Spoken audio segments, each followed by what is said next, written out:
In the recent Gallup poll, more Americans now believe the Bible is a book of fables and history than those who believe it is the literal word of God, and fewer than 1/3 of professing Christians say it is to be taken literally.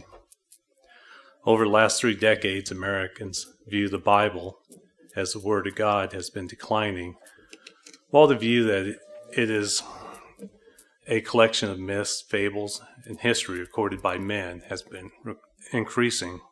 24% of those polled said the Bible is to be taken literally, word for word. 28% says it's a book of myths, legends, history, and moral precepts recorded by men. 42% say they believe it is inspired by God, but not all intended to be taken literally. Many archaeological finds prove the historical authenticity of the Bible, but can we prove it is the literal, unchangeable, eternal Word of God?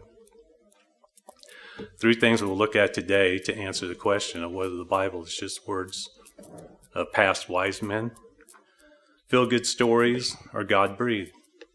First, I want to look at some archaeological evidence that historian scoffers once said did not exist. Today, many historians are willing to accept the Bible as history, but still not accept that as proof of the rest of it. Second, we'll look into prophecy. If the Bible said something, would it come to pass? And it did. Would that not prove it was the Word of God? And last, the same thread of salvation of the religious righteous runs from Genesis to Revelation, and the requirements do not change. So point 1, archaeology. The Dead Sea Scrolls. In 1947, shepherds stumbled across a cave in the rugged, arid area of the western side of the Dead Sea, where they discovered was proclaimed to be the greatest archaeological find in the 20th century. Over the next few years, other similar remote caves in the area were found, over 800 fragments, and many consisting of Hebrew letters on leather or a few on parchment, coming from almost every Old Testament book. They found Isaiah in its entirety, but as of this writing, they hadn't found any from the book of Esther. Hezekiah's tunnel. In 1867, Charles Warren discovered a vertical shaft cut through bedrock that led people of Jerusalem reach the waters of Gihon Spring during the time of Hezekiah.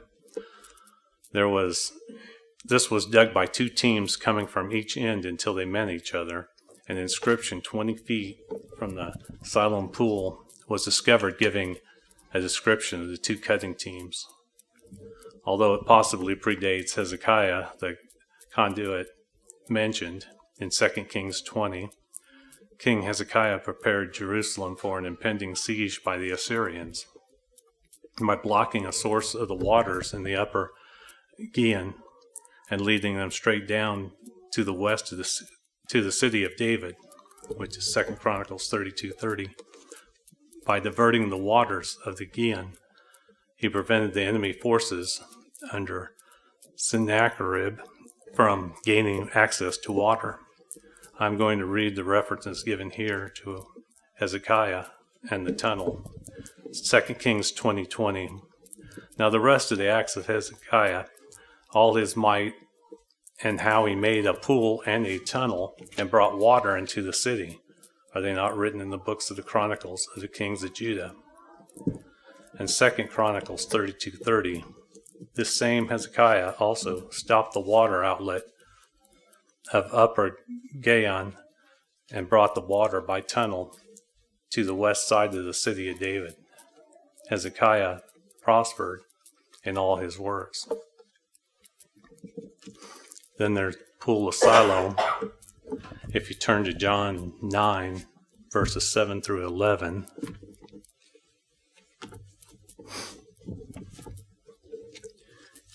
And he said to him, "Go wash in the pool of Siloam," which is translated sent. So he went and washed and came back seeing. Therefore the neighbors and those who previously had seen that he was blind said, "Is not this who sat and begged?" Some said, "It is he." Others said, "He is like him." And he said, "I am he." Therefore they said to him, "How were your eyes opened?" He answered and said, "A man called Jesus made clay and anointed my eyes and said to me, 'Go to the pool of Siloam and wash.' So I went and washed, and I received sight." Quoting from Patterns of Evidence in September 2023, in recent weeks, Jerusalem archaeologists reported significant progress in the evacuation of the Pool of Siloam, a sacred heritage site where the Bible records the miracles of Jesus healing a blind man. A set of 8 more steps have been unearthed descending into the pool, which was about the size of 2 Olympic swimming pools, and were used by millions of Jewish pilgrims as a ritual bath before entering the temple. During the Second Temple period, millions of pilgrims visiting Jerusalem would wash in the pool before ascending to the Temple Mount along the path archaeologists called the Pilgrimage Road. This was the city's main street that led directly to the temple. At that time, the pool had been renovated and expanded to the largest size, about 1.5 acres.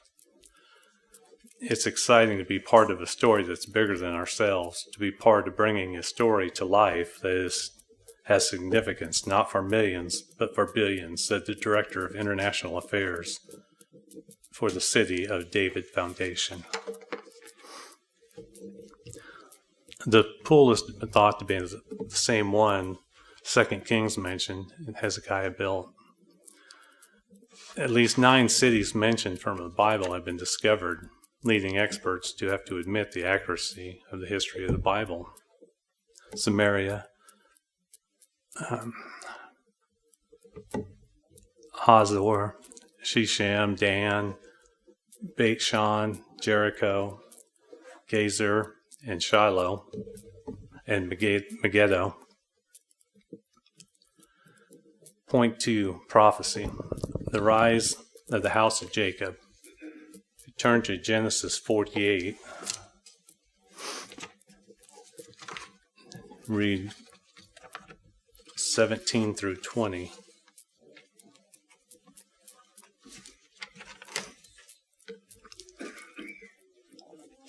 Now when Joseph saw that his father had laid his right hand on the head of Ephraim, it displeased him, so he took hold of his father's hand and removed it from Ephraim's head to Manasseh's head.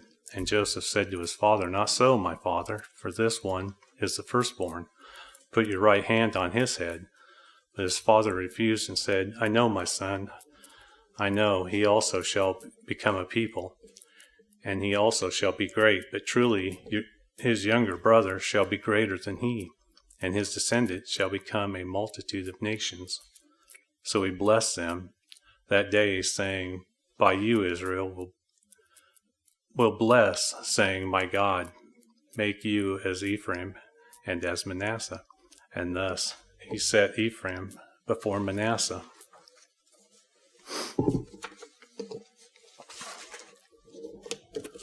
It has been said that the sun never set on the British Empire.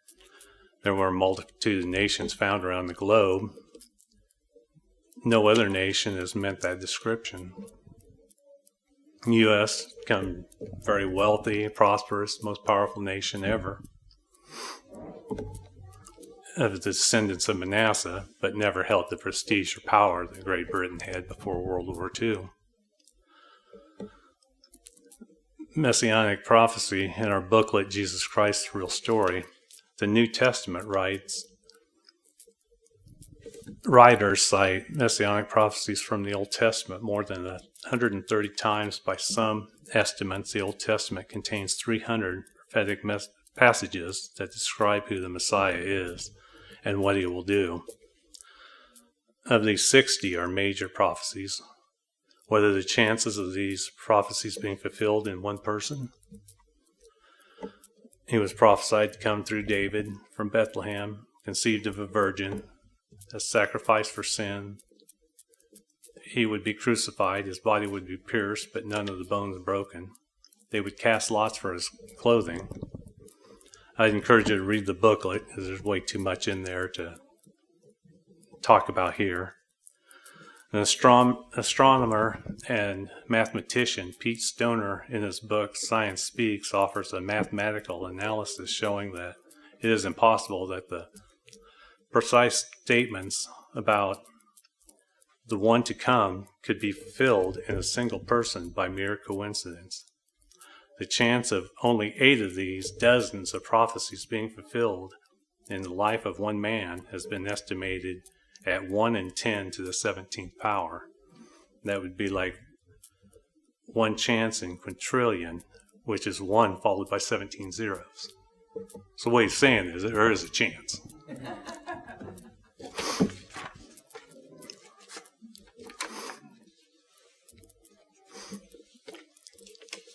And then point 3, salvation, offered through grace, but obedience is a sign between us and God.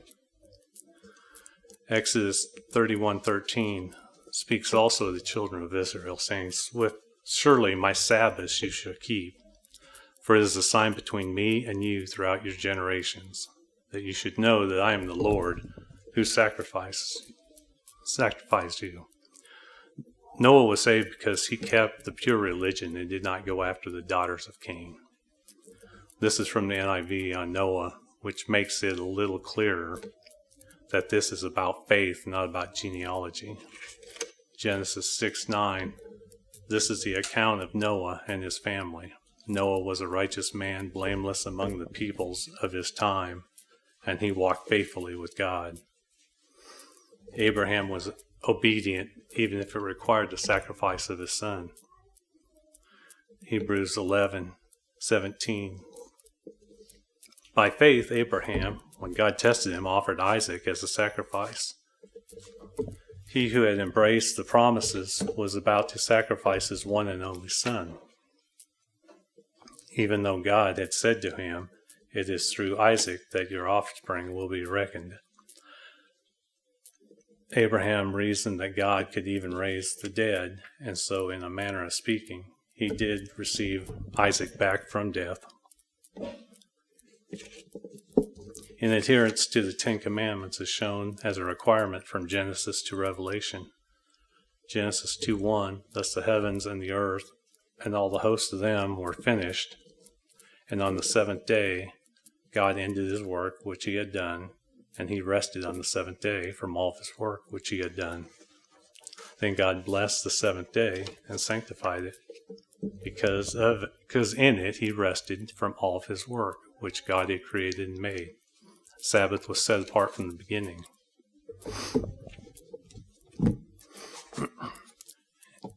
In John 1:3-12, in 1 John 3:12, not as Cain, who was of the wicked one and murdered his brother. And why did he murder him? Because of his works were evil and his brother's righteous. This shows "thou shalt not murder" was in effect before God gave the commandments on stone to Moses. Ecclesiastes 12:13, now all have been heard. Here is the conclusion of the matter: fear God and keep his commandments, for this is the duty of all mankind. It turned to Revelation 12 and verse 17. Revelation 12:17. And the dragon was enraged with the woman and went to make war with the rest of her offspring, who kept the commandments of God and have the testimony of Jesus Christ. The followers of God kept his commandments from the beginning and will still be obeying God all the way to the end. The Bible has a theme of obedience running through it, from beginning to end, and a God who does not change his promises. To the rise of Great Britain and the U.S. and the prophecies of the Messiah show that God is in charge. Archaeology has proven of the historical references, once said to be without proof, or accurate to the point that even the educated of the world had to accept it. Only a casual reader could conclude it is nothing more than a myth or a fairy tale, and unreliable as a guide to our lives.